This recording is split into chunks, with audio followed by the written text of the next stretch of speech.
The story opens with our protagonist Alec peacefully fishing without bait. Then, out of nowhere, a mysterious stranger approaches and asks if he'd like to learn the art of magic. Their lessons begin immediately, and before long, Alec succeeds in conjuring fire. However, aiming and controlling it as a projectile remains difficult, so his mentor Eldaz instructs him on how to properly focus.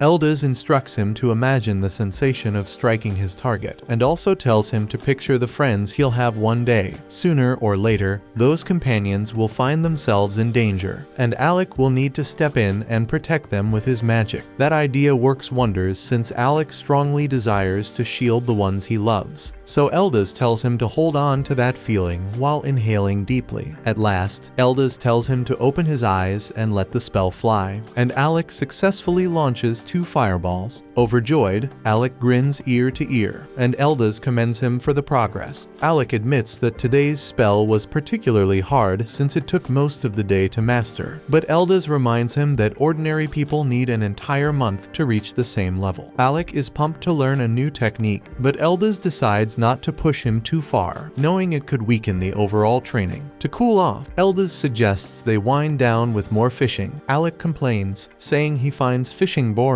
and can only think about learning more magic. Trying to ground his eager student, Eldaz tells Alec that he's a gifted mage by nature. Even without someone guiding him, he believes Alec will grow into an exceptional mage, like the river that flows without resistance. Eldaz tells him to let destiny guide the rest. That leaves Alec wondering why Eldaz chose to teach him in the first place. Eldaz seems unsure how to answer, but before he has to, he's saved by catching a fish. And despite being a brilliant magic instructor, Eldaz is hilariously bad at fishing, so Alec steps in to help reel it in. The moment lightens the mood, and they share a laugh before calling it a day. By the following morning, Alec returns to his training. The new magic formula is tougher than the last, but Eldaz encourages him, saying he's more than capable. The days go by with Alec learning a fresh spell each and every day. Still, it's not all study and effort. One day, the two find themselves in a snowy showdown thanks to magic-fueled snowballs. But the peaceful days aren't meant to last forever, and eventually, Eldaz reveals that he'll soon be leaving the capital. Alec feels crushed by the news, knowing this means they'll likely never meet again, and Eldaz clearly feels the same. But even now, Eldaz still has advice to give. He warns Alec that if the opportunity ever comes to join the Imperial Court as a magician, he should turn it down. Alec doesn't understand the reason, but what he truly wants to know is why Eldaz taught him magic in the first place.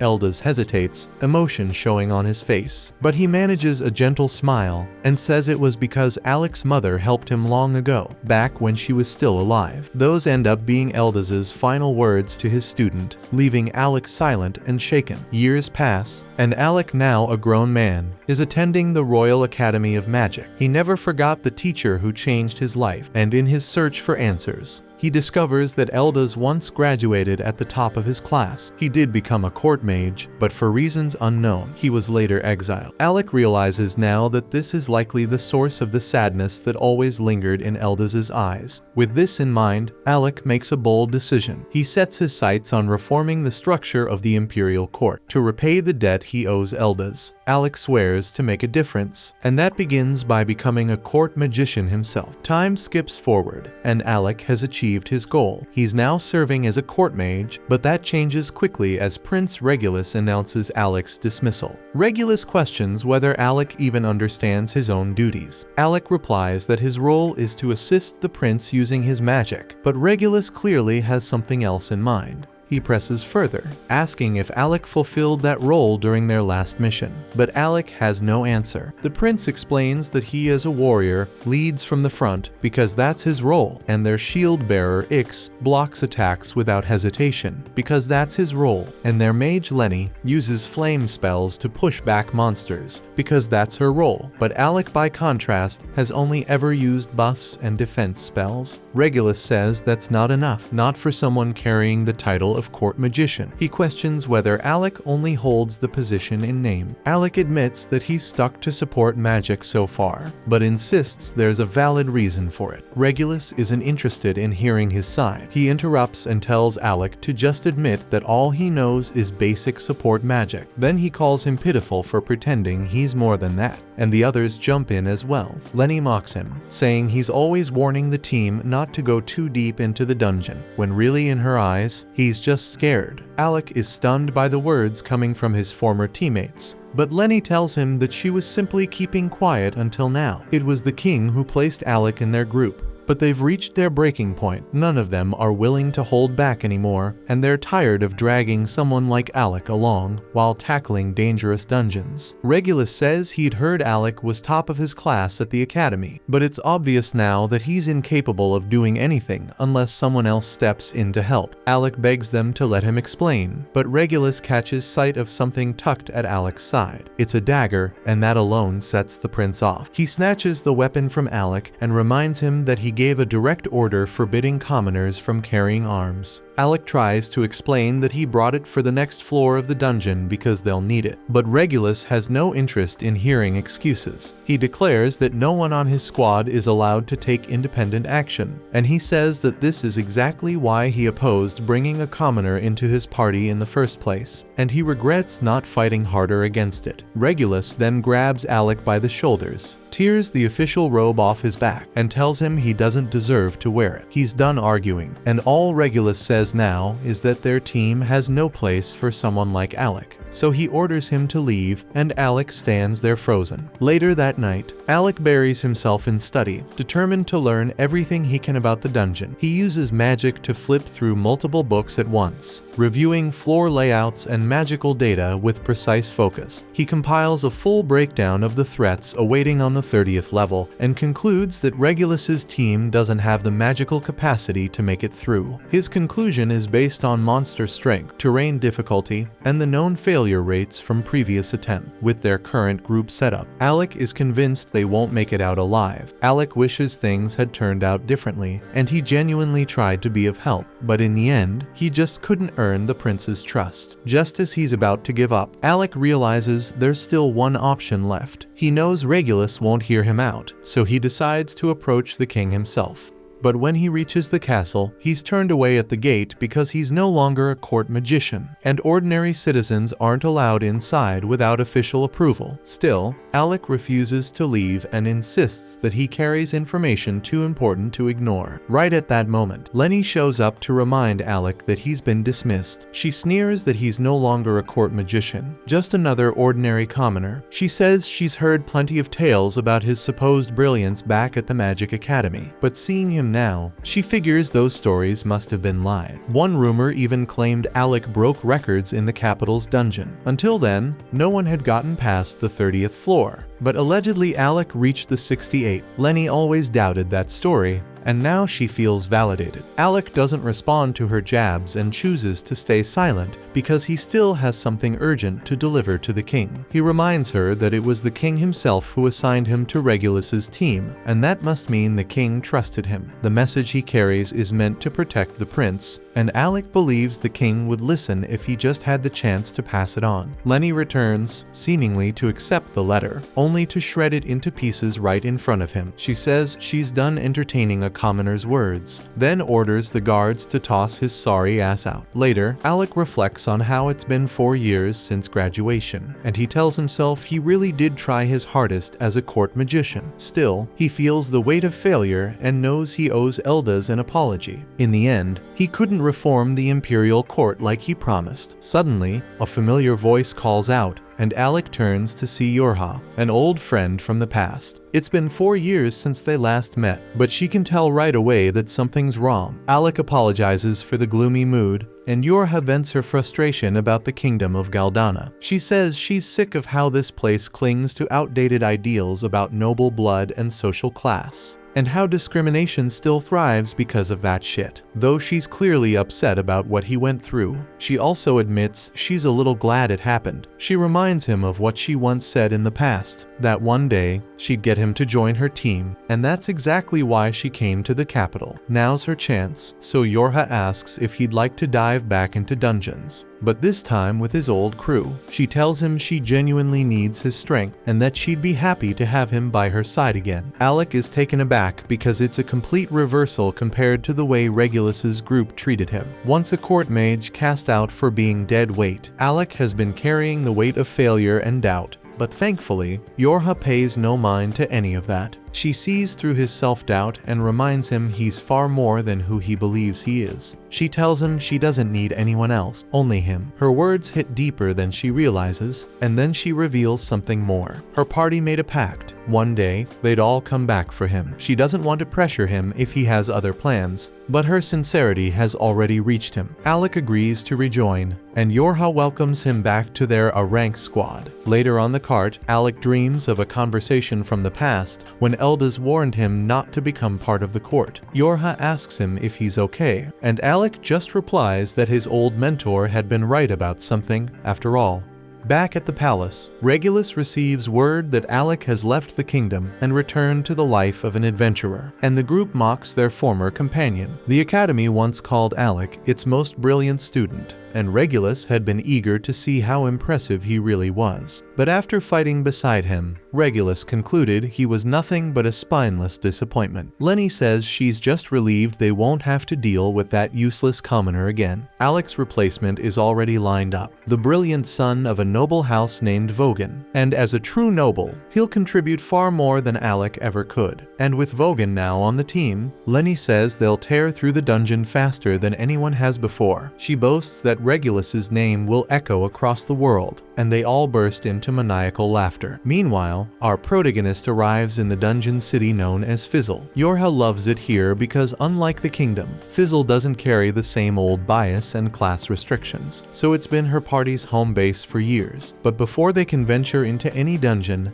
Alec has to officially register as an adventurer. That part is easy enough, but a new obstacle appears. In Fizzle, no adventurer is allowed past floor 30 of any dungeon without a special permit, and that pass is only granted after 2 years of being a guild member. And since Alec just signed up, he doesn't qualify, which means for now they'll have to wait 2 years. The two decide to rest for a bit, and during their break, Yorha explains that her team has already made it down to the 52nd floor of their current dungeon. She wants Alec to be part of that progress, but waiting 2 whole years isn't an option. Instead of fixating on what they can't do, Yorha chooses to focus on what they can. She reminds Alec that lower dungeon levels don't require any passes, and that there should be plenty of places for them to practice. After all, they're adventurers, and in a city built around dungeons, they've got no shortage of opportunities. Soon after, the two are locked in combat on the 2nd floor of one such dungeon. Yorha casts a strengthening spell on Alec, and he quickly cuts down several of the giant wasps surrounding them. But suddenly, Yorha feels uneasy. She had planned for this outing to be an easy warm-up, yet something feels off. She blinks, thinking her eyes might be deceiving her, as the swarm around them multiplies at a shocking rate. But Alec confirms it's no illusion. The insects are furious, and from their behavior, he concludes that their nest has been disturbed. Yorha then conjures a magical barrier to draw the swarm's attention, but Alec urges her not to push ahead. She surprises him, saying she's got this under control. Normally, Alec could handle monsters like these on his own, but Yorha can tell he isn't performing at his best. She knows his potential,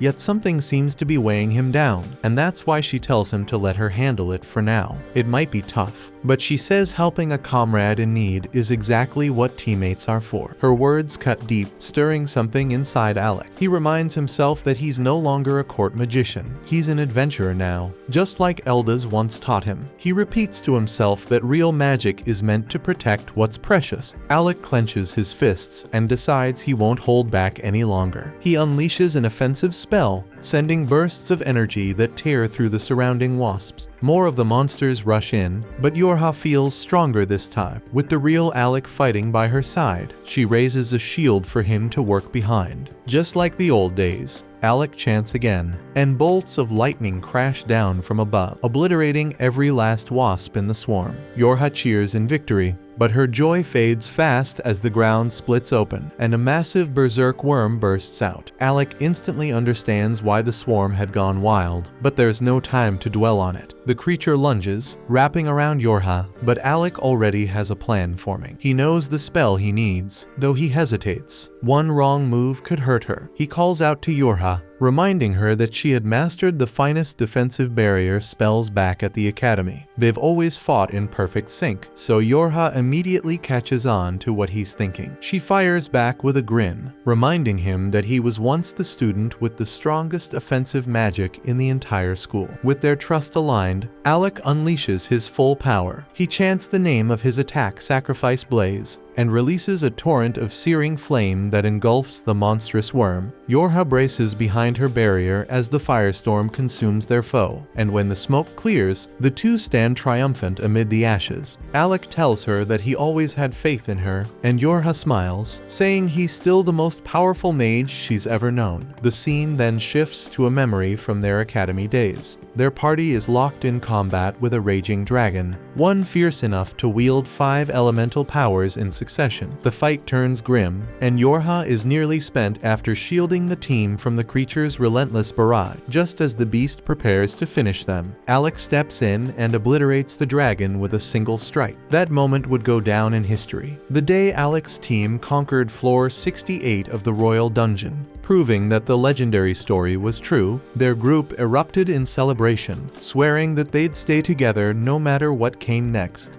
We then cut back to the moment right before graduation, when Alec was part of an elite group of students admired throughout the academy. The team consisted of Ornest, the gifted warrior, Kraja, the sharp-minded healer mage, Yorha, the expert in support magic, and Alec himself, the academy's strongest attack mage. On the day of their graduation, the four had just shattered the academy's long-standing dungeon record, making it all the way to the 68th floor, securing top honors and fame across the entire academy.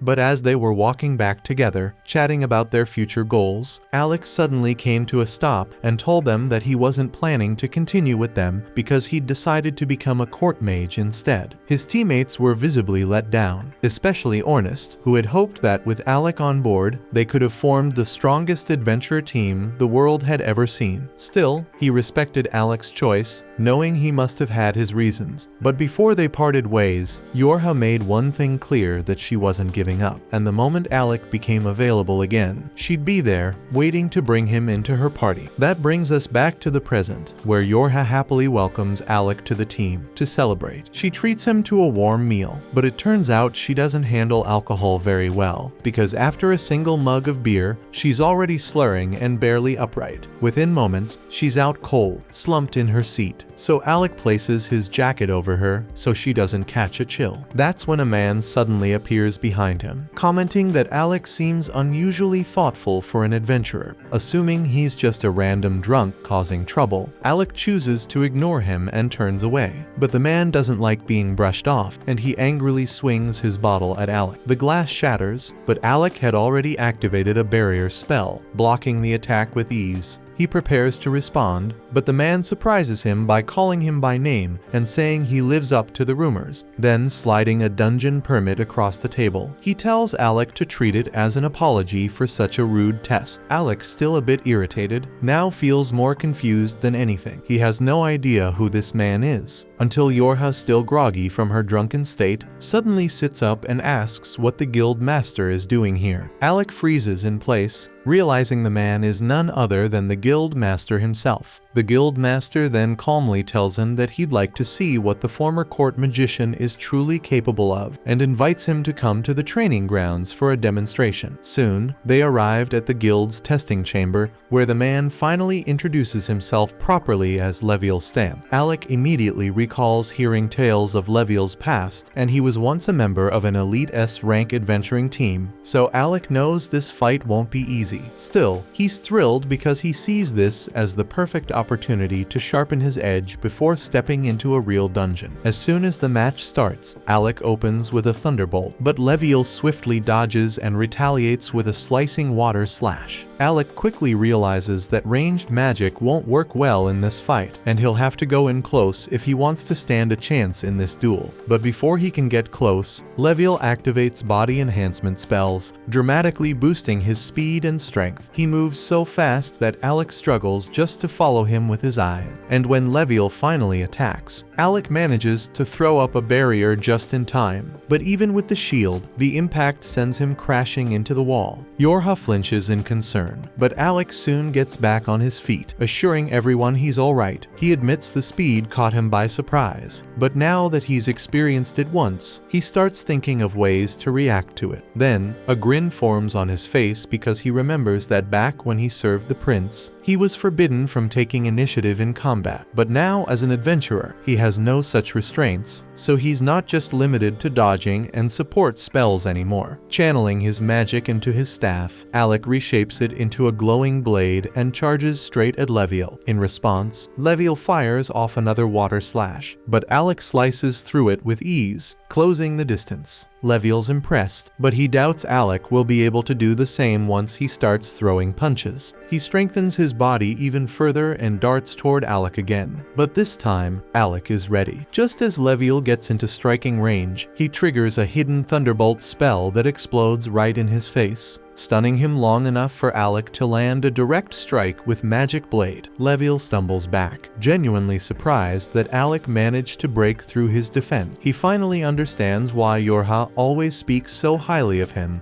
but the test is far from over. With a smirk, Leviel activates the ancient artifact in his possession, and then massive, glowing gauntlets form around both his arms, and one swing from them slams into the floor and leaves a freaking crater behind. Alec instantly understands that taking even one hit from those gauntlets would be catastrophic, so he knows he has to tread carefully. Still, he refuses to back down and casts another thunderbolt spell, but this time the effect barely slows Leviel at all. The artifact Leviel activated has a secondary effect. It gradually regenerates his wounds. That means the longer this fight drags on, the slimmer Alec's chances of winning become. Realizing he has to stop Leviel from healing, Alec keeps up the pressure, launching rapid strikes. But none of his hits are landing because Leviel's speed and movement are too precise. Frustrated, Alec taunts him, asking if he's too afraid to face him head-on. The jab works, and Leviel swings back hard, losing his precision and exposing himself just long enough for Alec to slash him across the stomach. It's the opening Alec was hoping for, so he's finally landed a solid hit, but he knows it'll take far more than that to defeat Leviel. Leviel charges in again, and Alec throws up a barrier, but the punch blasts through it, shattering the shield completely. Even so, the impact slows Leviel down just enough for Alec to drive a spell-boosted strike into his chest. Leviel is not willing to lose, so he slams his fists down with a devastating hammer blow, kicking up a giant cloud of dust that covers the field.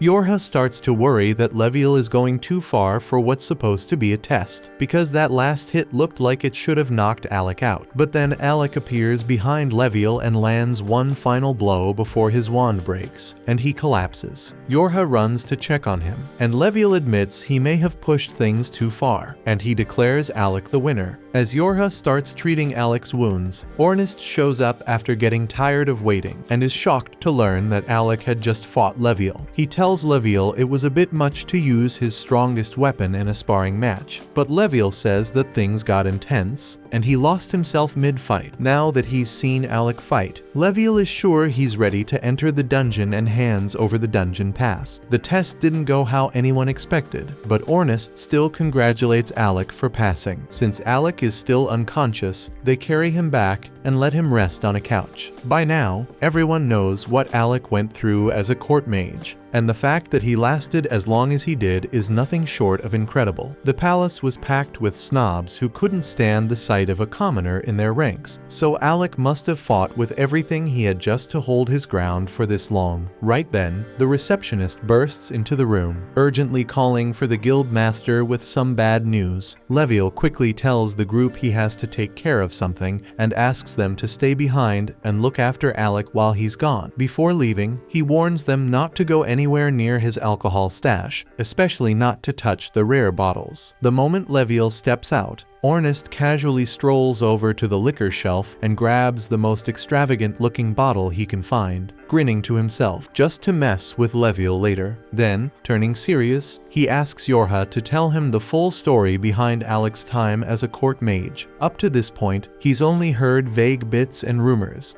and what he hears stuns him. Alec's job was to serve as the prince's personal protector, but he was banned from carrying a sword or using any magic that could outshine the prince. He was even ordered to carry supplies and manage the inventory during their travels. And the worst part was that after being forced to rely entirely on support spells, the prince had the nerve to call him useless for not using attack magic. That last detail throws Ornest off, and he always thought Alec specialized in offensive magic. Yorha confirms that's true. Alec specifically went out of his way to learn support spells just to stay on the prince's good side, even though it didn't suit him. Hearing all that, Ornest is furious. The mistreatment Alec endured is far worse than he expected, and the second Alec starts to stir awake, Ornest doesn't hold back, and he tells him they should forget about the dungeon for now and go teach that spoiled prince a lesson he won't forget. But Alec, still groggy, calmly tells Ornest to let it go. He admits it still bothers him, but not to the point of seeking revenge. Ornest offers to go beat the guy up for him, but Alec chuckles and puts a hand on his shoulder. He says there's no need because he's just happy to finally be free, doing what he loves with people he trusts. That's all that matters now. Besides, with no one left to cover up the prince's failures, the sweet karma is bound to catch up with him soon. That gives Ornest an idea, and he tells Alec they should focus on becoming the greatest adventuring party the world's ever seen. And once the rumors reach the capital, the prince will realize what he threw away, and when that day comes, Alec will be able to look him straight in the face and tell him off however he likes. Alec admits he likes the sound of that, and they fist bump, vowing that together they'll become the strongest party out there. At the same time, in another part of the guild, a badly injured adventurer from an S-rank party is being patched up while reporting to the guild master about her latest mission. Her name is Krista, and the mission had gone completely off the rails. Everything fell apart, and her teammates are still trapped deep inside the dungeon. So she pleads with Leviel to assemble a team to rescue them. Leviel immediately calls for an emergency meeting, but with such short notice, the only adventurers available are the ones already present at the guild. He informs the gathered group that they'll be forming a rescue squad to retrieve the rest of Krista's party, currently stranded on the 64th floor of the dungeon. Tension fills the room as everyone exchanges uneasy glances, because they all know how risky that floor is. While the meeting is in full swing, Alec is still sitting alone back in Leviel's office. That's where Kraja finds him, surprised to see him by himself. She greets him warmly and asks how he's holding up, but judging by the bruises and cuts all over his body, the answer is obvious. She asks why he isn't in the meeting, and Alec quietly says he didn't want to intrude. Everyone else attending is a rank, and he still doesn't feel like he belongs among them. Without saying a word, Kraja raises her hand and casts a healing spell, restoring Alec's injuries. Then she looks at him and gently reminds him that no one in this guild sees him as an outsider. While he worked at the royal court, Alec had gotten used to blending into the background, never speaking up, never standing out for fear of offending arrogant nobles. And even now, he struggles to shake off those habits. Even if things are different here, Kraja sees the weight he's carrying, so she reaches out and softly pats his head, telling him she's always around if he needs someone to talk to, and the gesture lifts his spirits more than he expected. Moments later, Ornest and Yorha return. Ornest looks fired up as he tells Alec they've just been handed the perfect opportunity to explore the dungeon. He fills him in on the rescue mission and adds that the area they're heading to is nicknamed the Tank Killer, and the reason is that healing magic is completely nullified inside. The only way to recover is with potions, which means survival is much harder. Alec is surprised Kraja agreed to a mission like this, considering how much she relies on healing spells, but she admits she's not exactly thrilled about it. In fact, she hates everything about that place. She only gave in because Ornest wouldn't stop insisting that it'd be the perfect first mission for the new team. Alec starts to doubt whether he's even strong enough to help, but Yorha shuts that down immediately. She tells him that he's the key to the entire operation. His magic is what their strategy depends on. one, and without him, they wouldn't stand a chance.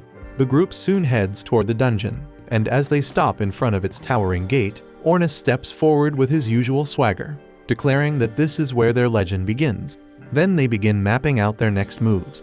This particular dungeon is wrapped in a rare magical aura that completely disables healing spells. That means no recovery magic once they're inside, so only potions and raw agility will keep them alive against whatever comes their way. Their objective lies far below, close to the 64th floor, where members of Krista's guild are currently trapped. But getting there won't be simple, so they'll have to carve their way through every floor before it, including all the boss fights guarding each level. Ornus quickly assesses the situation and notes that if they go floor by floor, they'll arrive far too late. That's when Yorha pulls out a gleaming magic crystal, revealing that Krista had given it to them in advance. And with this item, they can bypass all previous levels and teleport straight to level 64. Alec instantly recognizes that this must be an exceptionally rare and powerful artifact, so Yorha says that Krista didn't hesitate to hand them out because her only priority is rescuing her teammates, no matter the cost. Yorha then adds that the level 64 boss is reportedly an undead, which unfortunately renders Krasia's light-based healing magic ineffective. And since Yorha herself is a support mage, the bulk of the fight will rest on Alec's shoulders. Ornus then tells Alec to conserve as much mana as possible, offering to handle the lesser enemies so Alec doesn't burn through his energy before reaching the real threat. Krasia agrees, urging the group to brace themselves, warning that from this point on, they'll be battling death itself. Even a season's rank party was completely wiped out in this place. Instead of being intimidated, Ornus grins with wild energy, more alive than ever. He rallies the group, shouting that this is where the tale of their legendary party truly begins. With that, Yorha tosses the crystal high into the air. As it shatters, it activates, instantly teleporting them deep into the dungeon, right to level 64. The group materializes in a dim, musty cavern, and within moments, a wave of undead skeletons begins to rise, armed with swords and shields. But Ornus doesn't hesitate for a second, and he draws his spear and charges head-on, striking the first wave with ruthless precision. With each thrust and sweep, he dismantles groups of undead effortlessly, boasting that level 64 seems laughably easy so far. The rest of the team stays back for a moment, quietly observing, as more skeletons crawl out from the shadows and begin advancing. Ornus, unfazed, continues his rampage, slashing down anything that moves. But Yorha quickly becomes concerned because he's moved too far away from her area of effect, so she breaks into a sprint, calling out for him to return to formation. Alec and Krasia follow closely, both muttering that Ornus will probably be fine. After all, he's armed with a legendary artifact, the piercing black spear. It's nearly indestructible, always razor sharp, and extremely effective in battle. So it's a perfect weapon for someone who fights with guts instead of brains. Alec calls out to Ornus, asking if he needs a hand, but Ornus confidently replies that this is child's play for him and continues demolishing every enemy that dares to come near. Alec chuckles and keeps walking alongside Krasia, when all of a sudden he senses something unusual behind him. Trusting his instincts, he fires off a lightning bolt over his shoulder. As the smoke clears, there's nothing in sight. Even Krasia looks puzzled, asking what that was about. Alec admits he thought someone was behind him, but maybe it was just a false alarm.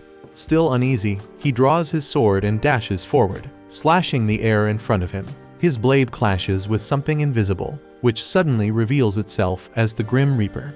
Ornus grins and comments that Alec's not as out of shape as he assumed, adding that he sensed the invisible enemy earlier but couldn't deal with it himself. The Grim Reaper retaliates, pushing Alec back with a strike, but Alec quickly recovers, deflects the blow, and retreats toward Ornus. At that moment, Alec understands that Ornus was placing complete trust in him, counting on him to handle threats from behind without needing to look back. It's a feeling Alec hasn't experienced in years, true camaraderie, and that realization ignites a surge of strength within him. He leaps into the air, brandishing his enchanted sword, and delivers a clean, powerful strike that cuts through the Grim Reaper, slaying it instantly. He then turns toward Yorha and asks if she had known about it too. She immediately apologizes for keeping it quiet, while Krasia jokingly tells him to blame Ornus, since it was his idea in the first place.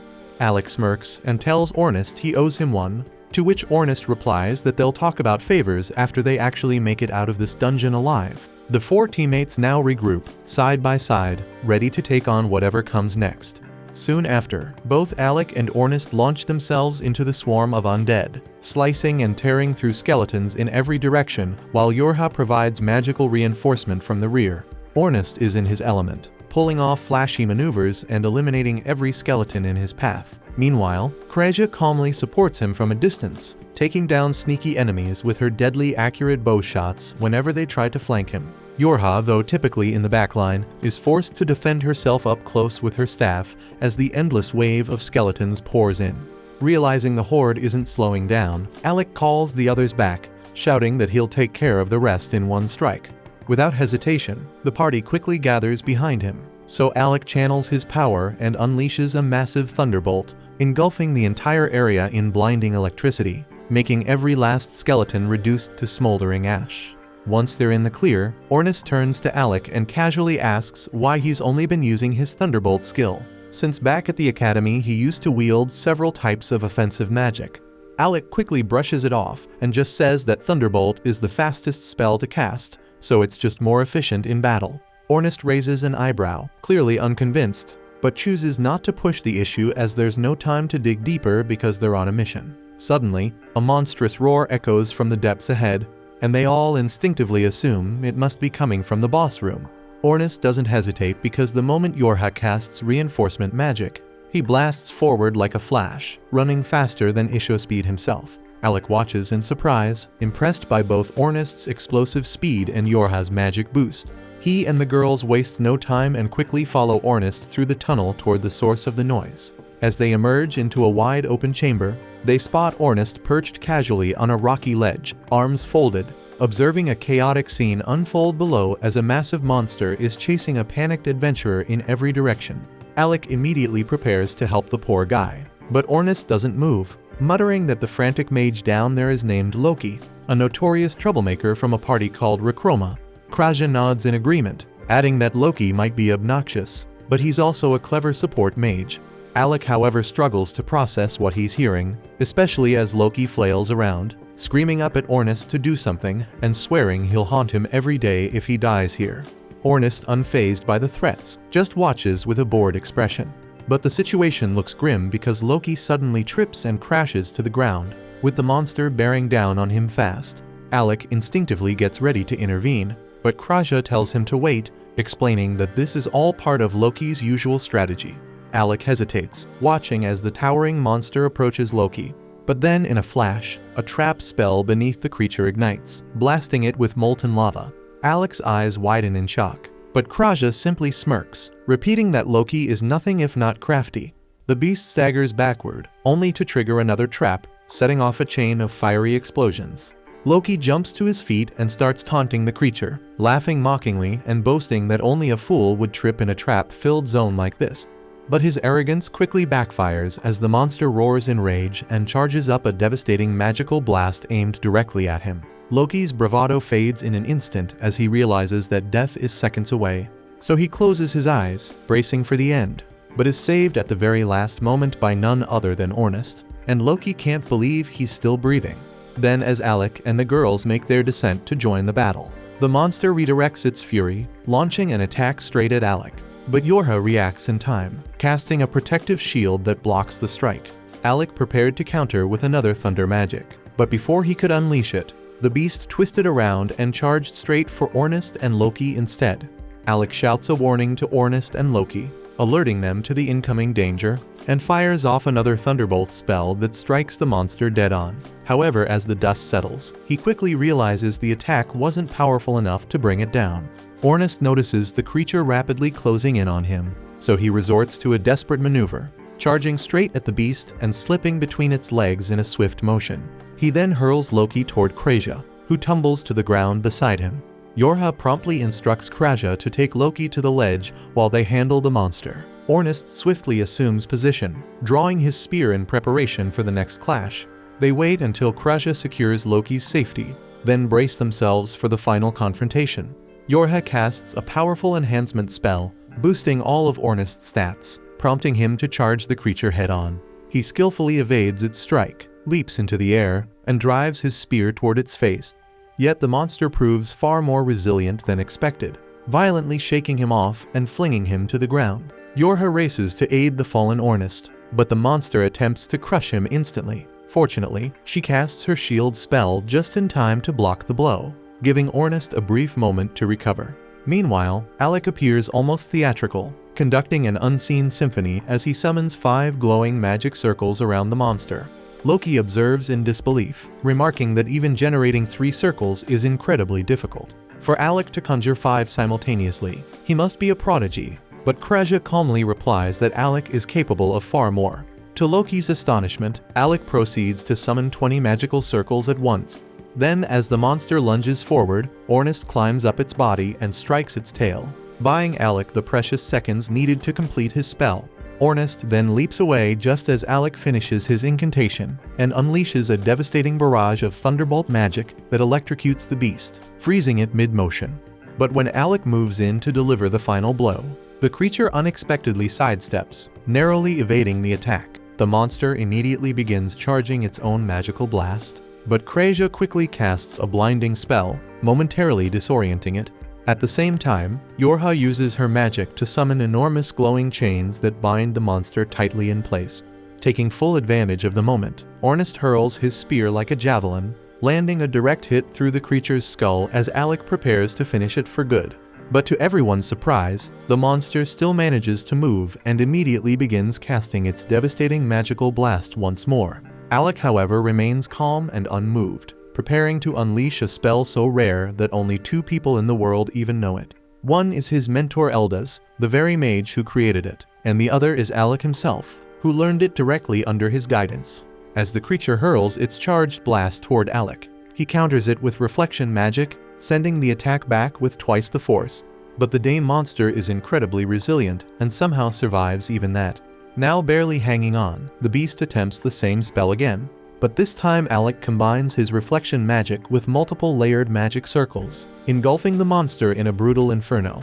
The beast is incinerated where it stands, and Ornest follows up by slicing its head clean in half, bringing the battle to an end. With the fight over, the group begins to celebrate their hard-won victory. But their moment is cut short when Loki steps forward, thanking Alec for his help and revealing that he knows who he is, specifically, that Alec is the court magician. Alec casually replies that he's no longer with the royal court, to which Loki responds that it's the prince and his party's loss. He then drops a bombshell. The monster they just defeated wasn't even the floor boss. It was merely one of the sub-bosses that had foolishly chased after him and ended up separated from the rest. This revelation stuns Alec and the others, who now question how powerful the real boss must be if even a sub-boss pushed them to their limits. Loki then reveals that the true floor boss is a necromancer clad in pitch-black armor, masquerading as a knight. He warns that regular physical attacks don't do much damage and are mostly useful for stalling. Turning toward Alec, Loki presents him with a magical wand topped with a silver cross. Alec instantly recognizes the relic as Loki reveals it to be a long-lost ancient artifact. As soon as Alec grips it, the wand transforms into a gleaming sword in his hand. Ornest is skeptical and questions Loki's motive for giving away something so valuable. Loki just chuckles and admits he plans to use Alec as bait on the front lines. The entire group stares at him in disbelief, unsure if he's joking. But Loki explains that Alec, with his frail appearance, would look like an easy target. By placing him at the vanguard, they could lure the boss in, catch it off guard, and then spring a coordinated ambush, securing victory and earning the glory of slaying an S-ranked boss. At the same time, the prince and his team find themselves fleeing through the depths of another dungeon by 2 enormous caterpillars. The prince is completely thrown off by the situation, unable to grasp how things have spiraled so far out of control, especially given that he's never had any trouble handling these types of creatures in the past. Without hesitation, he orders Lenny to destroy them using magic. She makes the attempt, but for reasons she can't explain, her spells simply refuse to activate. Irritated, the prince lashes out, calling her useless and insisting that he'll take care of the threat personally. However, the moment he swings his blade, it bounces harmlessly off the monster's hide. And it's in that exact moment he starts to realize that something is very wrong, and he takes a hit. Lenny and Ix quickly pull the prince up from the ground after he's knocked down and make a run for the dungeon exit. During their retreat, the prince racks his brain, trying to make sense of what went wrong. His attacks used to carry far more force, and now that he reflects on it, He realizes that his decline in strength began right after he removed Alec from the group. But rather than acknowledging that Alec may have been a valuable asset, the prince convinces himself that Alec must have cursed him out of spite. Once they've made it out of the dungeon, the prince immediately visits one of the royal magicians, Vogan Fornius, to investigate whether he's under the influence of a curse. After conducting a brief magical analysis, Vogan confirms that no such curse exists. The prince is stunned, insisting that he wouldn't have had such trouble clearing the 30th floor unless Alec had sabotaged him. But Vogan, aware of the anti-magic zone present on that floor, calmly explains that the prince likely felt weaker because his support magic was being suppressed. The prince scoffs at the explanation, dismissing support magic as worthless trash that only weaklings like Alec depend on. Vogan does his best to remain professional, even as the prince continues rambling with baseless arrogance. Still, he does find it unusual that Alec hadn't warned the prince about the anti-magic field beforehand, considering Alec is the famed student who once reached the 68th floor. The prince laughs dismissively, telling Vogan that there's no chance someone as pathetic as Alec could have actually accomplished such a feat, and claims it must be just some rumor that commoners circulate among themselves. Vogan doesn't even attempt to argue because there's simply no reasoning with that level of delusion. But at that moment, a royal guard steps into the room and informs the prince that the king wishes to speak with him regarding Alec's situation. The prince grins, confident that his father will support him. However, upon his arrival, the king immediately begins recounting a story about Eldaz. He explains that Eldaz was once a royal magician who had been exiled years ago, and in the king's words, was a remarkable fool. Eldaz, despite being a noble, had the audacity to stand before the king of Galdana and declare that unless the treatment of commoners and court magicians changed, a great tragedy would befall the nation. The prince interrupts, claiming Eldaz deserved to be banished since no nobleman should dare speak to the king in such a bold tone. But the king clarifies that Eldaz wasn't called a fool for his words.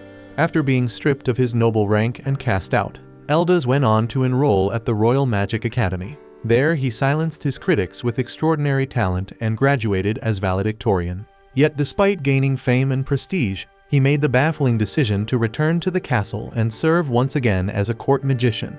While in service, he persisted in telling the king that commoners were not beneath them, urging him to change his views, until one day Eldaz mysteriously vanished. At the time, the king had dismissed Eldaz's warnings, but recently he's begun to reflect on whether the man may have been right.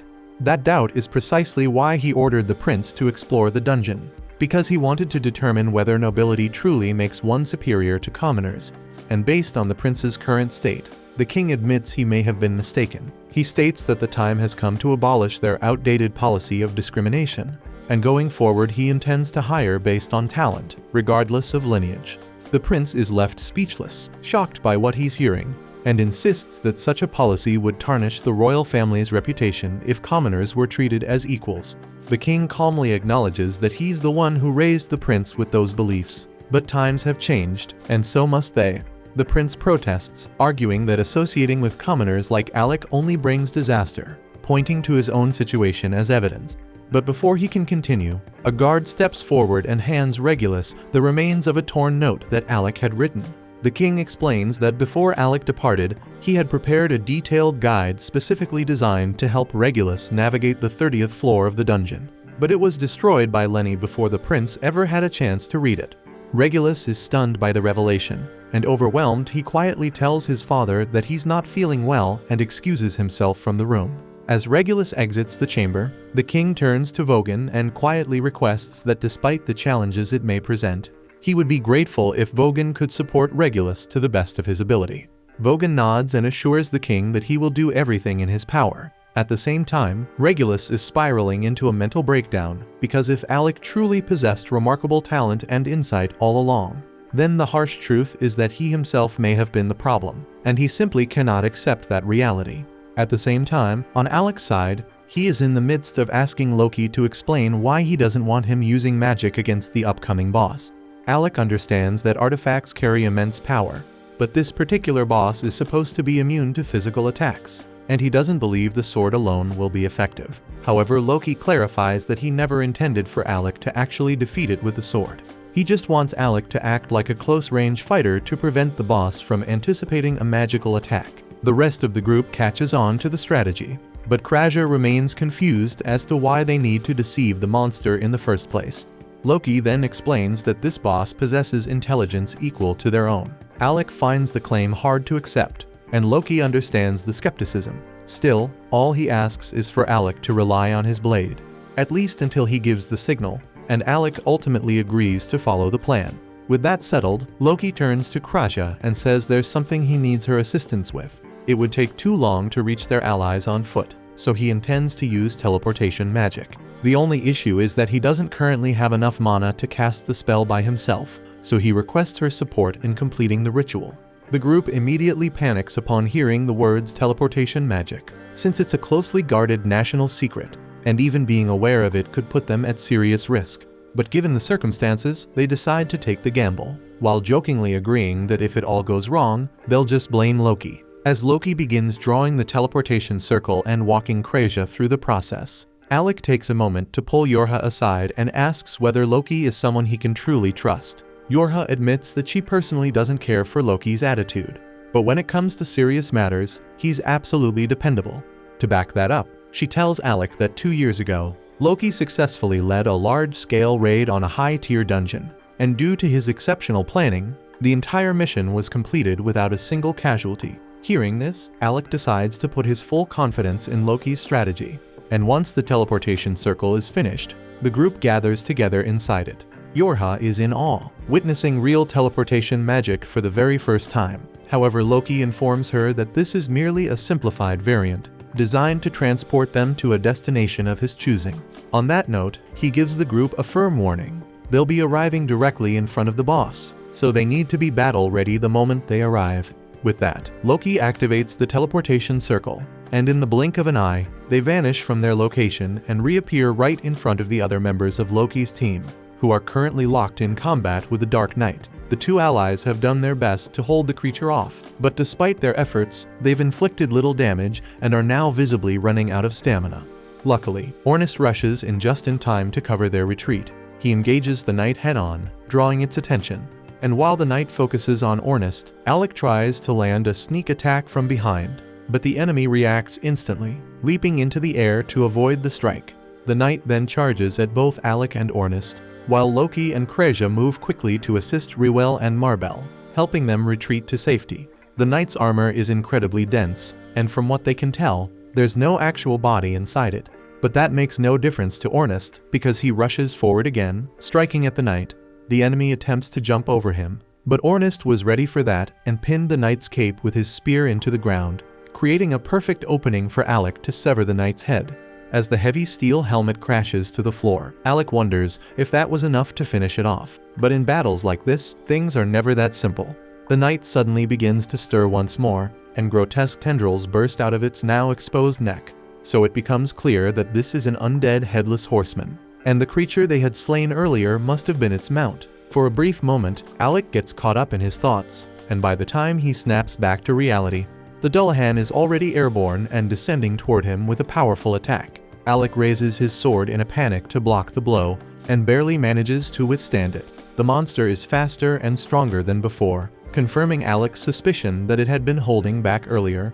So from this point forward, the fight is only going to become more intense. But luckily, he doesn't have to face it alone. While Alec is holding his ground, Yorha is continuously casting buffs on Ornist, and once he's fully charged, Ornist launches himself forward and lands a brutal hit on the knight, giving Alec just enough of an opening to knock the creature back. Alec is stunned by how resilient the knight's armor is, because if his weapon weren't a powerful artifact, it would have shattered long ago under the pressure of such fierce blows. Even worse, the fact that their opponent is undead means that no matter how many times they manage to knock it down, it will always regenerate and rise again. And speaking of which, the knight suddenly retrieves its severed head and reattaches it to its shoulders before unleashing a deafening shriek that rattles the entire battlefield, leaving everyone momentarily disoriented.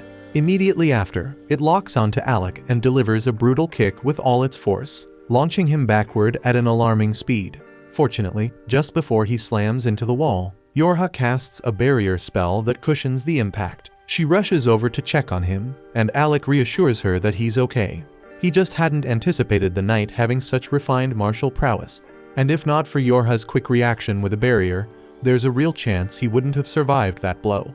With that in mind, he turns to Loki and asks how much longer he has to keep fighting using only the sword. Loki, still in the midst of completing his preparations, tells Alec that he needs to hold out for 5 more minutes. Easier said than done because Alec almost died a moment ago, and he's down to just 3 potions. Meanwhile, Ornest is struggling to stay on his feet, shouting for Alec to get his ass back into the fight. Together, the two press on, doing their best to keep the knight engaged until Loki's 5-minute countdown is finally up. With his setup complete, Loki activates a massive magic circle and begins laughing, drawing everyone's attention. The display provokes the knight into a panic, so it charges straight at Loki and slashes him across the chest. But that, as it turns out, was all according to plan, because the Loki it struck was nothing more than an illusion, and the grand spell circle was simply a decoy designed to lure the enemy into a carefully laid trap. In that instant, ice begins to crystallize beneath the knight's feet, while the real Loki observes from the top of a nearby tower. At the same time, Ornest triggers a teleportation trap, crafted earlier by Loki and Kreja, that instantly moves him behind the knight, giving him the opportunity to strike and push it forward. Just then, Marbell leaps down from an overhead arch, aiming a heavy downward slash. The knight narrowly dodges the blow, but this too was anticipated. Loki had placed another hidden ice trap that activates on contact, weakening the knight's movement speed with a freezing debuff. Realizing Loki is the mastermind behind the battlefield manipulation, the knight begins scaling the tower to eliminate him directly. Loki draws a magic blade to defend himself, but Reuel is visibly concerned because Loki doesn't have the raw power to stand toe-to-toe with the knight.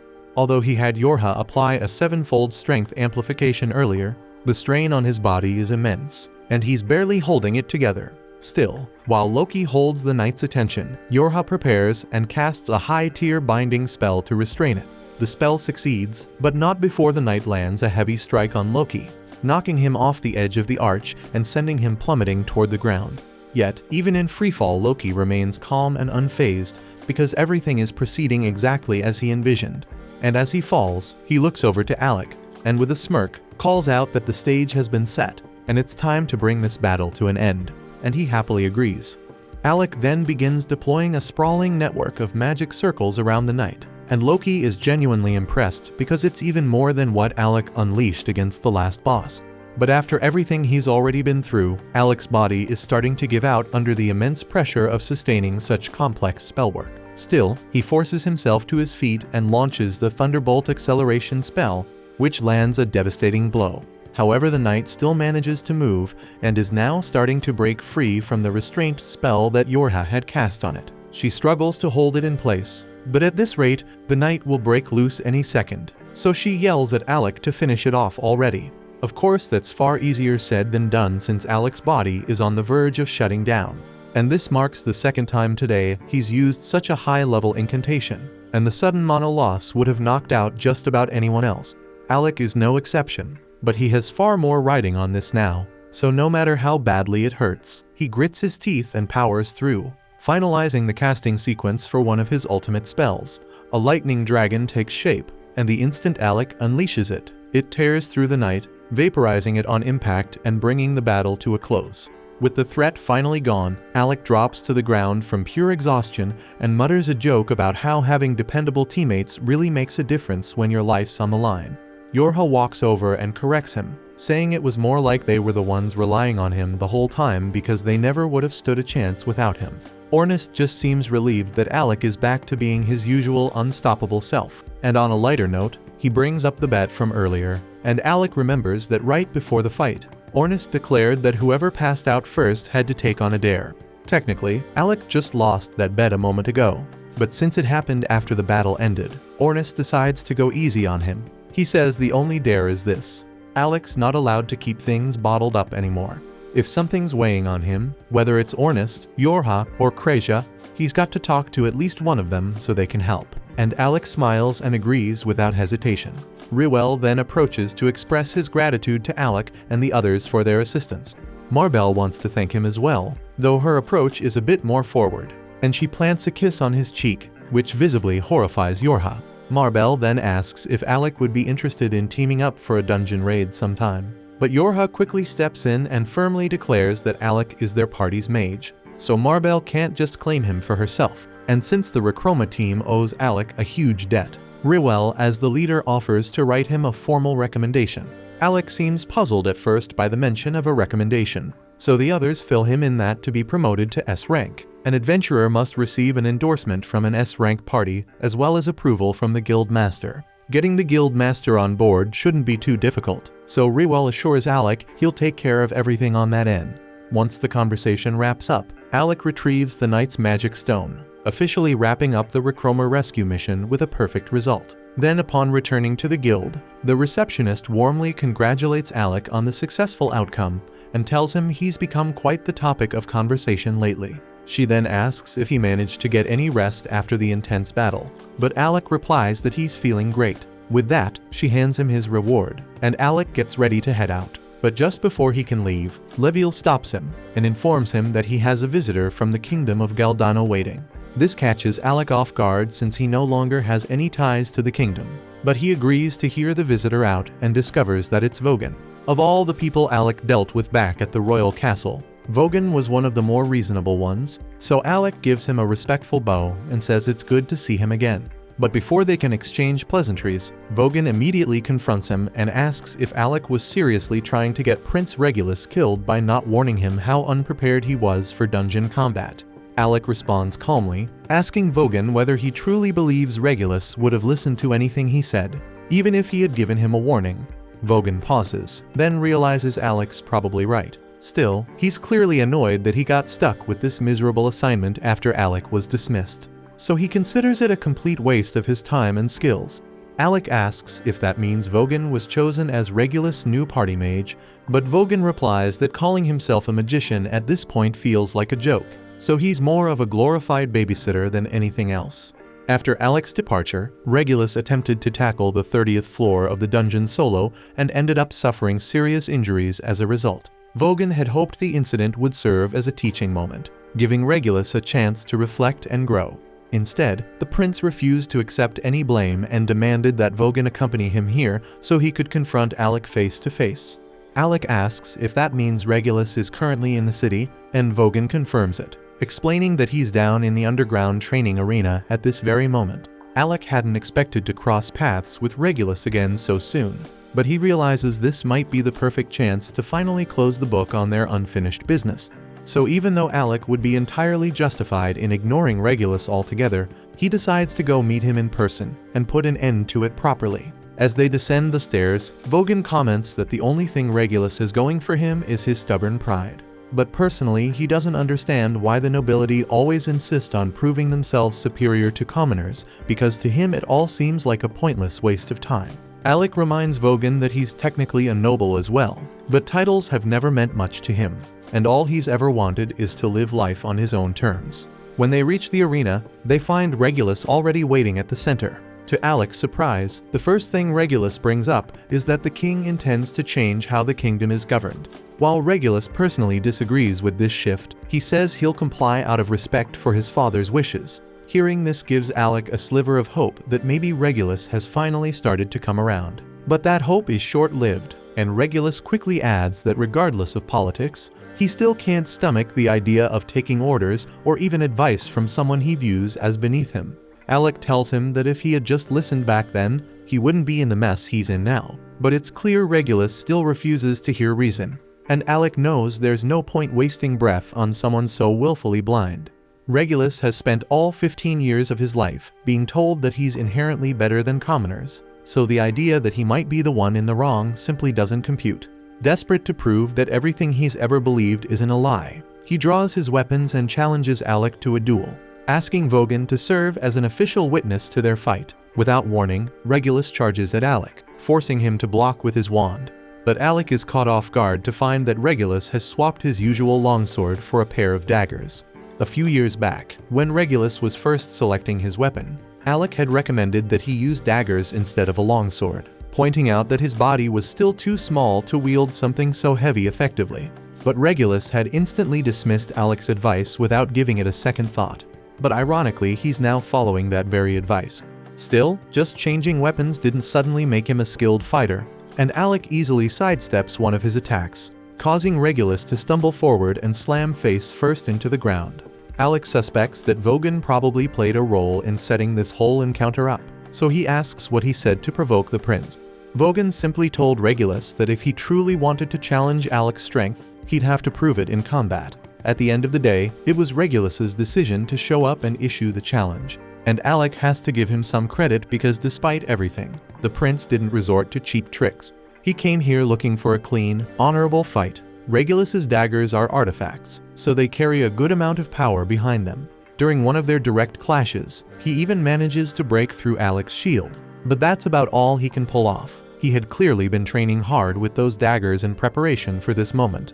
And in doing so, he finally realized that the real reason he ever made progress in the dungeon was because of Alec's support magic. After Alec was dismissed, Regulus kept attempting to clear the 30th floor of the dungeon on his own. But every time, he'd come back beaten and bloodied, unable to understand why. Eventually, he sat down and read through the recovered pages of Alec's original report. And what made his blood boil was that everything Alec had written turned out to be right. If he had just followed that guidance from the start, he wouldn't have failed so miserably. And even just reading it made him realize how insanely gifted Alec really was, which only made it harder to come to terms with the way he had treated him. So now Regulus demands that Alec activate his artifact and face him for real. Alec asks if Regulus is really sure about going through with this, knowing full well the gap in power between them. But Regulus stands firm and refuses to back down. Still, before they fight, Alec has one question he needs answered, and asks if it is actually true that the king intends to reform the way the royal court operates. Regulus confirms it, adding that his father had apparently been testing the strength and resolve of the lower classes, which is why he sent both Regulus and Alec into the dungeon. If that's the case, then it explains why the king always treated Alec with such unexpected kindness, and this revelation is without a doubt the best thing Alec has heard all day.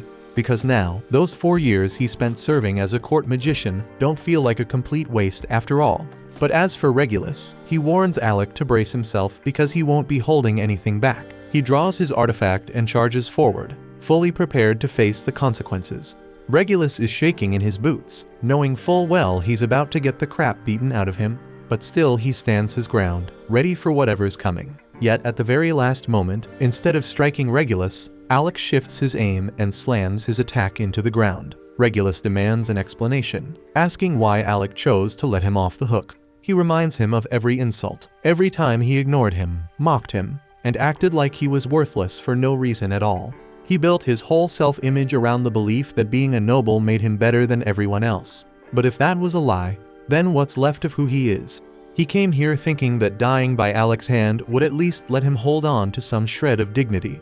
But now, Alec's looking at him with pity, and Regulus is completely lost, and he doesn't know what to believe anymore. Alec typically isn't one to laugh at someone else's misery, but even he can't help chuckling at how ridiculous this has all become. He walked in expecting a bitter grudge match, figured Regulus would be shouting threats and throwing punches, but instead the guy is breaking down and asking for life guidance.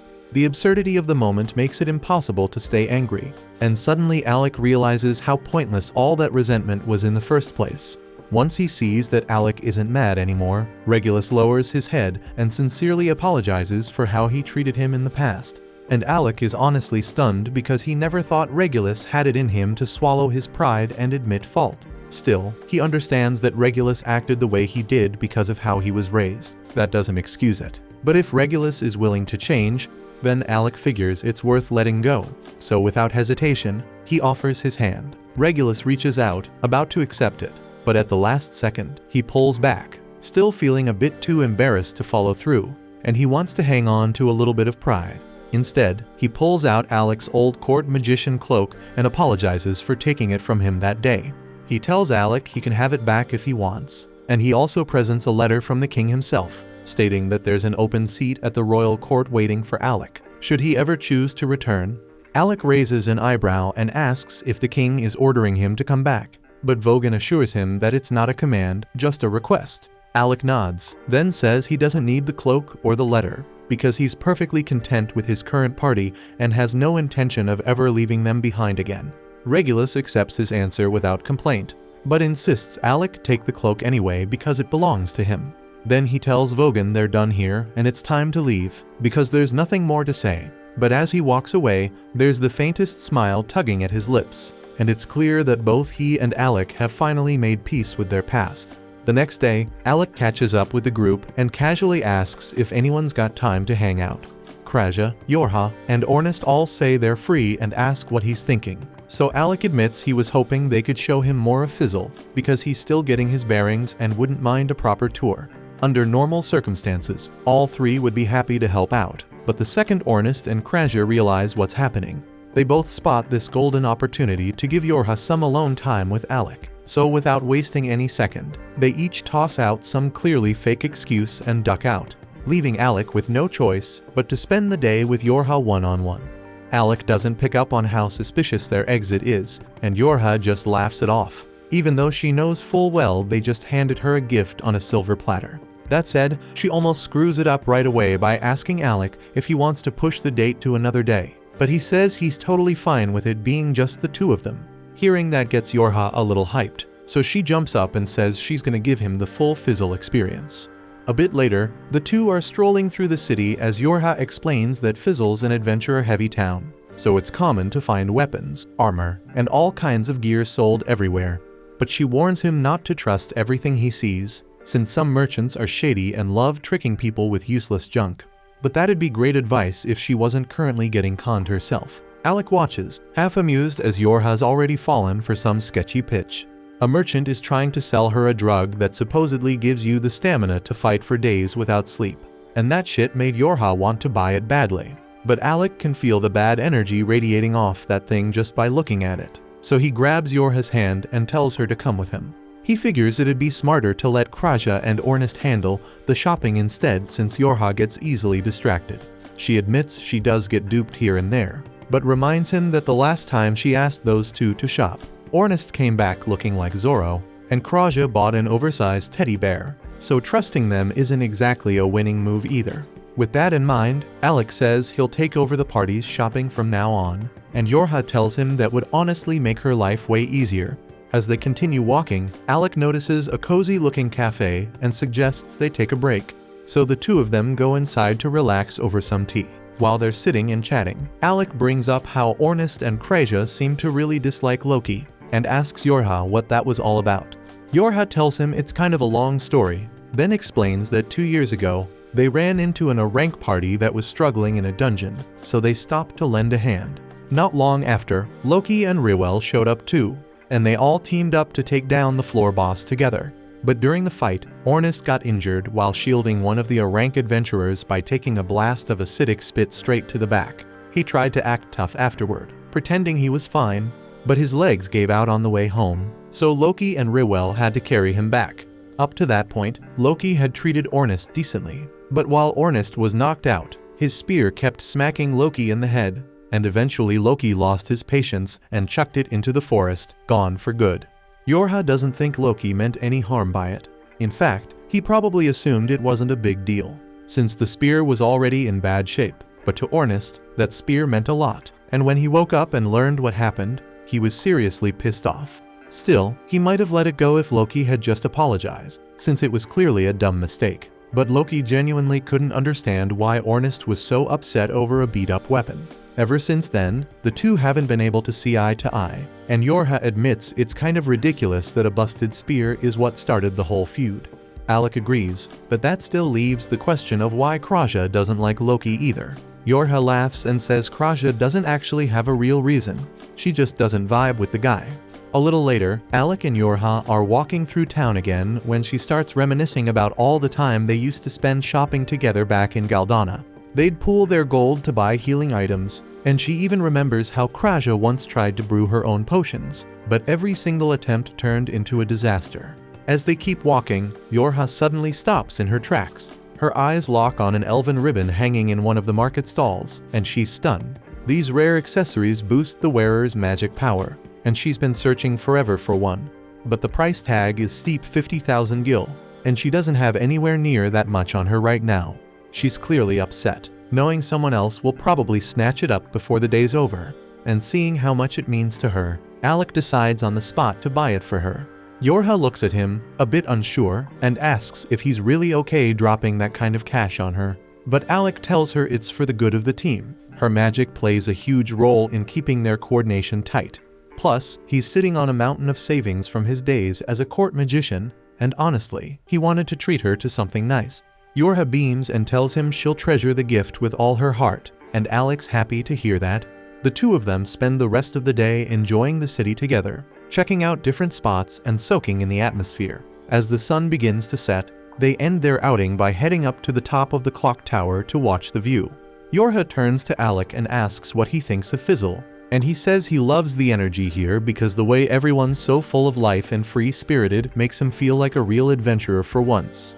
After hearing that, Yorha gets a little more serious and asks Alec if being in her party is truly what he wants. She brought him in right after he got exiled from the royal capital, and she can't help but feel like she took advantage of his situation, like she pressured him into joining when he didn't have any other options. She tells him that if he ever wants to leave, she won't hold him back, but Alec cuts her off and says sure. There were a few things he had planned back in Galdana before leaving, but that doesn't matter anymore. What matters now is chasing the goal Ornest threw out there, becoming the strongest party in the world.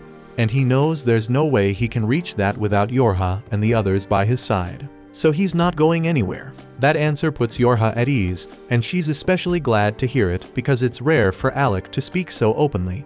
He's usually the kind of guy who keeps everything bottled up. Alec says he just felt like it was time she knew how he really felt. And actually, there's one more thing he needs to tell her. Yorha starts blushing, thinking this might be the moment he confesses his feelings, and she even starts leaning in, expecting a kiss. But Alec suddenly chuckles and says the only reason he's being so open is because he lost a bet to Ornest, and part of that deal was that he's not allowed to hide what he's thinking anymore. Yorha instantly realizes Alec still has no clue how she feels about him, and it leaves her totally flustered. She had really hoped he'd finally make a move, but he's not. Frustrated, she turns away, trying to hide her embarrassment, while Alec just stands there confused, completely unaware of why she suddenly looks so upset. The following day, Ornest heads over to wake Alec and finds him completely knocked out in bed, surrounded by a pile of books. He tries the usual way, calling Alec's name, but when that fails, he just yanks the covers off and shouts for him to get the hell up. Ornest reminds him that a proper adventurer is up at the crack of dawn, ready to go. Alec gets it sure, but he still doesn't understand how Ornest has this much energy first thing in the morning. Once Alec is dressed and ready, the two of them step out into the backyard to start their morning training session. They go at it full force, and Yorha, watching from the side, warns them to dial it back before one of them ends up getting seriously hurt. Of course, the warning goes completely ignored, and if anything, it just fires them up more. Both guys are hell-bent on proving they've got the edge, and the clash only gets more intense. It finally wraps up when Alec's sword shatters mid-strike against Ornest's defense. Ornest technically wins, but still calls Alec a damn monster for being able to keep up that well while being a mage. Either way, he's not done yet. He says it's time to crank things up and tells Alec to summon his artifact so they can keep going. But before Alec can do anything, Yorha jumps between them and puts a stop to it, saying if they push this any further, someone's definitely going to get wrecked for real. Right at that moment, Loki decides to make an entrance. Seeing them all training hard, he smugly steps in and offers to give them a few tips. After all, he is an S-rank adventurer. But nobody's interested, so the whole group just turns to leave and get on with their day. That's when Loki suddenly flashes their S-rank ID and asks if they really want to treat him like this when he's the one who recommended their party for S-rank promotion. As soon as he says that, Yorha immediately spins around and gets hyped, asking to see the card. She's clearly thrilled about the promotion, but Loki says he won't hand it over unless Ornest apologizes for all the times he treated him like crap. Ornest flat out refuses, and just as the tension starts building, Krista and Riwell arrive and step in, telling Loki to quit making trouble for Yorha's team. They go on to explain that the recommendation for Yorha's party to be promoted to S-rank has already been submitted and approved by the guild master, so they're only here to deliver their brand new S-rank ID. Everyone's riding high from the promotion, but then Krista walks up to Alec and tells him she doesn't think becoming S-rank is nearly enough to repay everything he's done for their party. So she tells him straight up that if he ever finds himself in trouble, he'd better not hesitate to call on her, and Alec genuinely appreciates it and says he'll keep that in mind. And to celebrate the fact that Lasting Period officially made it to S-rank, Loki suggests they all go out for lunch, So Kraja quickly announces that Loki is inviting everyone to eat on his tab, and immediately the group heads over to the tavern for a well-deserved feast. Even while they're eating, Alec still can't fully wrap his head around the fact that he's part of an S-rank party now. But Ornest catches the look on his face and immediately calls him out, warning him not to start doubting himself. He then tells Alec this is just the beginning of their legacy, and if he starts getting stuck on stupid insecurities, Ornest won't hesitate to beat some sense into him.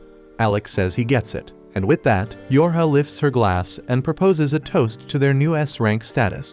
They even go as far as ordering a whole barrel of the tavern's most expensive booze, much to the dismay of Loki's wallet. Hours later, night has settled in and everyone's full and tired, ready to head back home. Except for Yorha, who's completely knocked out after drinking way too much. Kraja explains that she was just in an especially good mood tonight, not only because of the promotion, but also because Alec turned down the king's offer to return to Galdana so he could stay with their party instead. Right then, Misha comes running up looking for Kraja, saying the guild is short on healers and they could really use her help. Kraja doesn't hesitate and heads straight to the guild infirmary to assist. But when she gets there, she's surprised by how many wounded adventurers are packed in. She turns to Misha and asks if a dungeon raid went south or something. But Misha shakes her head because monsters didn't cause these injuries, they were caused by people. That stuns Kraja because it's the first she's heard of anything like that. So Misha explains that there's been a string of attacks recently. Adventurers getting ambushed by a dangerous group that calls itself the Shadow Guild.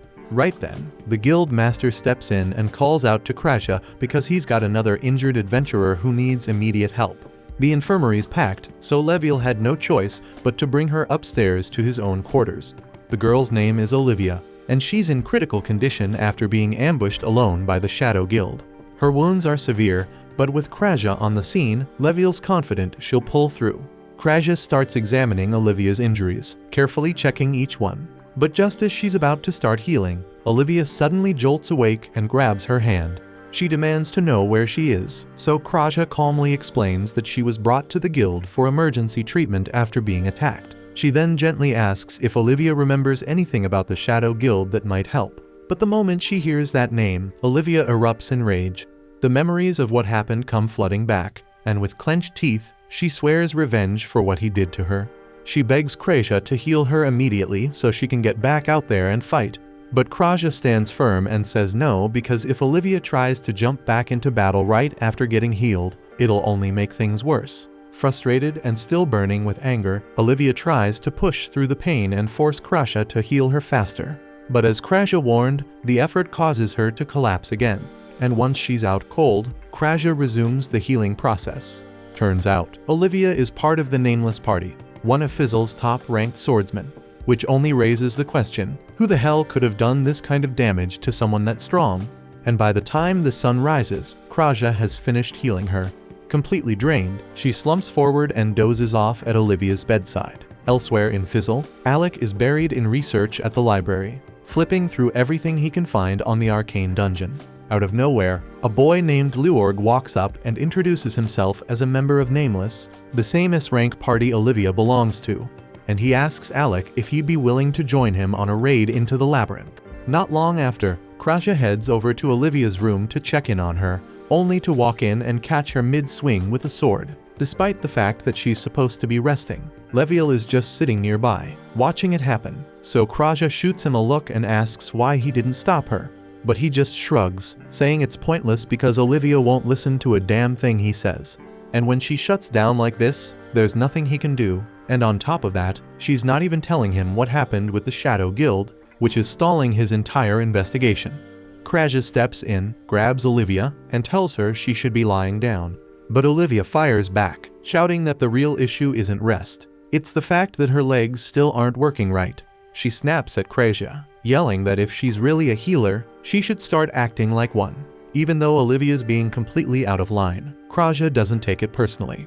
Instead, she calmly asks Leviel to step outside so she can start treatment. Once he's gone, she begins channeling healing magic into Olivia's legs, and Olivia is taken aback that she's not grilling her with questions. Deep down, Kraja can already tell Olivia was betrayed by someone close to her, and if Olivia doesn't want to talk about it, she's not going to push. What matters now is getting Olivia back on her feet, and Kraja is here to help however she can. That simple kindness hits Olivia hard, and it dawns on her that Kraja's done nothing but try to help this whole time, and all she's done is lash out. Guilt wells up inside her, so she drops to her knees and apologizes, saying she was wrong to treat Kraja like that. It wasn't Kraja's fault, and she was just venting her own failure and pain at the wrong person. So she promises to make it up to her.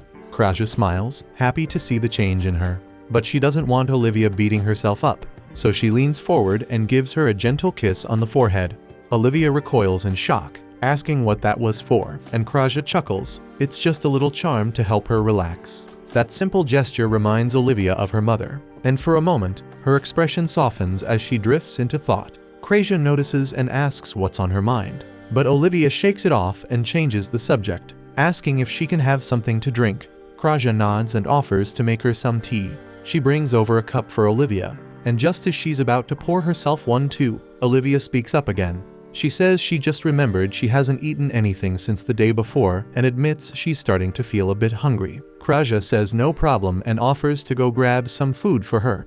But as soon as she steps out of the room, Olivia reaches over and quietly slips something into Kraja's teacup. Back at the house, Alec links up with Yorha and Ornest to fill them in on his meeting with Leorg and the dungeon raid he proposed. Ornest's heard the name before, and he figures Alec must have been caught off guard by the guy's appearance. But truth is, Leorg's way older than all of them put together. Alec's jaw practically hits the floor, but Yorha chimes in, explaining that Leorg's actually an elf, and for some reason, he just likes playing the whole cutacy act, even though he's pushing 100. As for the dungeon raid, Ornest's curiosity is piqued, so he asks if Alec got any actual details. Alec tells them that Leorg said the plan is to hit the 72nd floor and clear it fast, and he even went as far as offering Alec the dungeon core when it's all said and done.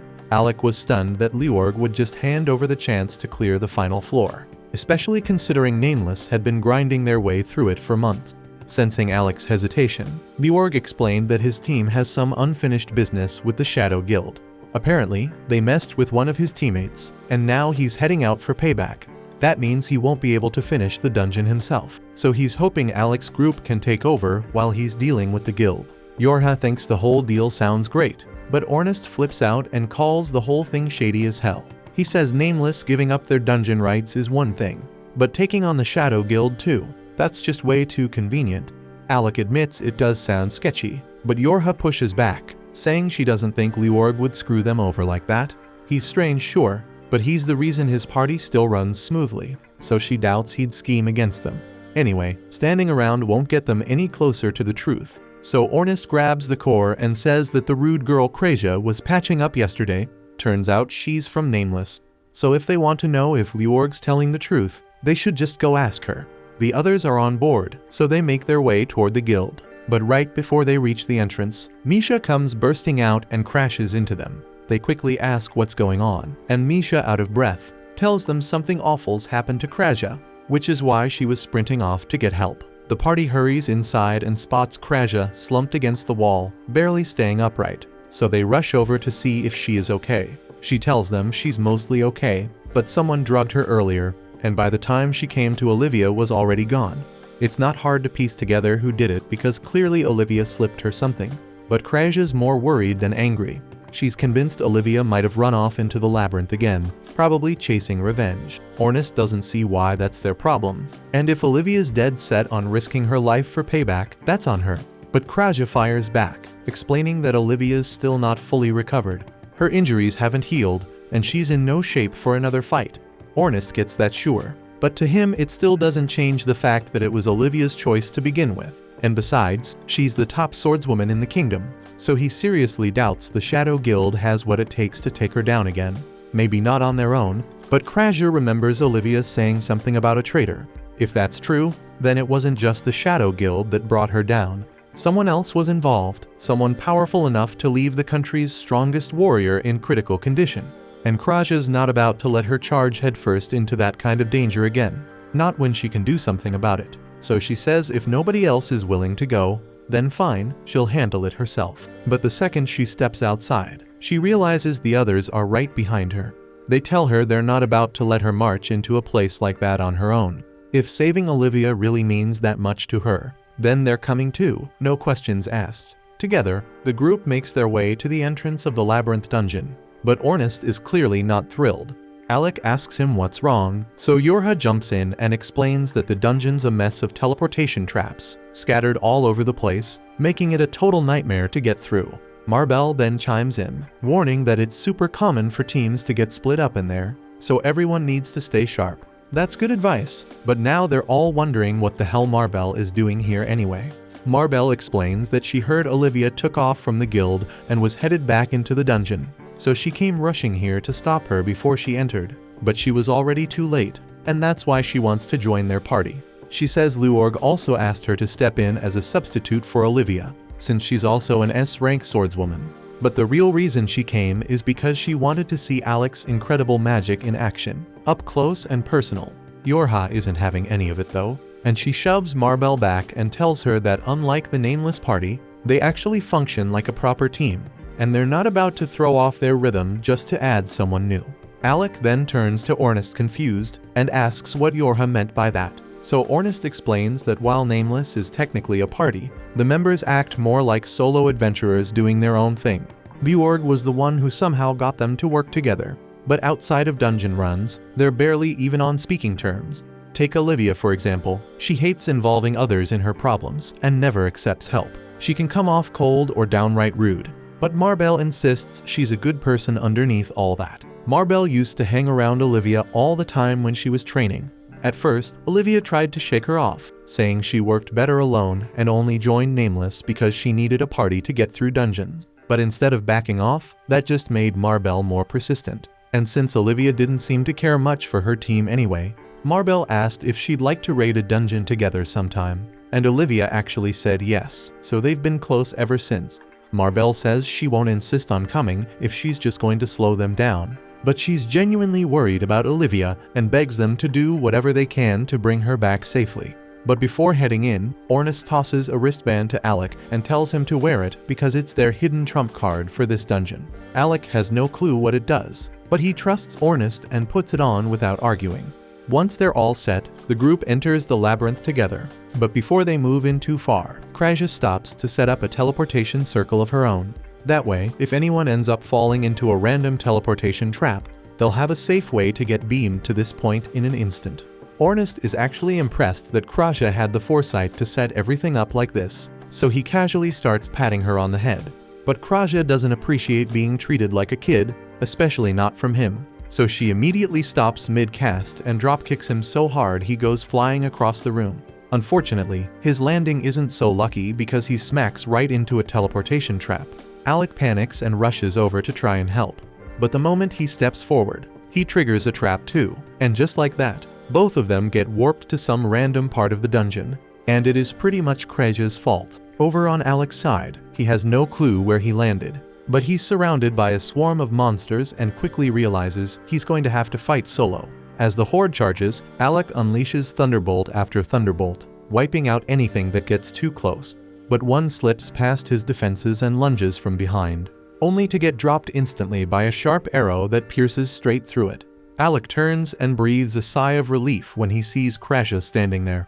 But he can't help but wonder how she tracked him down so fast. And she explains it's thanks to the wristband he's wearing. It's called a Mobius ring, and when two people wear a matching pair, the ring keeps them from being separated. So no matter how many teleportation traps Alec triggers, the ring will always drag Krasia to wherever he lands, guaranteeing they stick together. Yorha and Ornest are wearing the other set, so they should be fine too. But things don't exactly look great on their side, as a massive mob of monsters is chasing them down. Ornest might be able to handle this on his own, but Yorha doesn't have any combat strength, so she quickly conjures an earth pillar to lift herself out of reach while Ornest dives straight into the chaos. She buffs him with a quick burst of stamina and speed, just enough to keep him from burning out mid-battle. With that boost, Ornest surges forward and slices clean through the biggest monster's neck in one strike. That brutal takedown is enough to send the rest of the smaller creatures scrambling, completely terrified. Ornest sighs, a little let down since they would have made a good warm-up. Yorha climbs down and tells him he handled the whole thing like a pro, and Ornest soaks up the praise, clearly enjoying every second. But as they continue forward, they stumble upon something unexpected. and it's the remains of the dungeon floor's boss. Yorha freezes because the thing looks like it was obliterated in one clean sword strike, and she can't think of a single person capable of something like that. But Ornest can. There's only one person who could have pulled that off, and it's Melia Dial, the Blade Master. At the same time, in another part of the dungeon, the leader of the Shadow Guild is speaking with Melia, praising him for how impressive he is, because not only did he one-shot the floor boss, but he also wiped the floor with Olivia, the S-rank swordswoman from Nameless. Melia casually responds that the only reason it was so easy is because he knows her, and he knows how she moves, how she fights, and exactly how to counter her. The guild leader remarks that that would explain why Olivia was so stunned when she saw him. But then he questions why someone who clearly has a history with an S rank like Olivia would even bother siding with the Shadow Guild. And if they were close, wouldn't it have made more sense for Melia to work with her instead? But Melia calmly replies that while his goals happen to align with the guild's at the moment, his ambitions are different. Also, he doesn't care what the Shadow Guild's ambitions are because all he wants is to grow stronger. And for that he needs real battles and real experience. Right then, a few Shadow Guild members arrive and inform their leader that intruders were spotted on the 72nd floor. So the leader wastes no time and orders them to hunt the intruders down and kill them on sight. Meanwhile, Alec and Kraja manage to find Olivia huddled in a corner, sporting fresh injuries. The moment she spots them, she casually asks Kraja to patch her up so she can keep moving. But Kraja flat out refuses because she knows full well that if she heals her now, Olivia's just going to run off again the second she's able to stand. Annoyed, Olivia glares at her, but she doesn't argue. Instead, she grits her teeth and forces herself back onto her feet, determined to keep going despite the pain. Alec and Kraja quickly step in her way, blocking her path. Kraja tells her she's not letting her leave until she explains what this is all about. And she asks if this is tied to the Shadow Guild somehow. But Olivia scoffs at the idea. She says there's no way she'd ever lose to those weaklings, and the one she's really after is her former teacher. He's the one who let her mother die, and she intends to kill him with her own hands. Without another word, Olivia steps onto a teleportation trap to make her escape, but Alec and Kraja spot what she's doing just in time and dive onto the circle right before it activates. And in an instant, all three of them are warped together, straight into the middle of a monster nest. That concludes this episode. Thank you for watching. If you want to see the next part, be sure to subscribe to the channel and turn on the notification bell.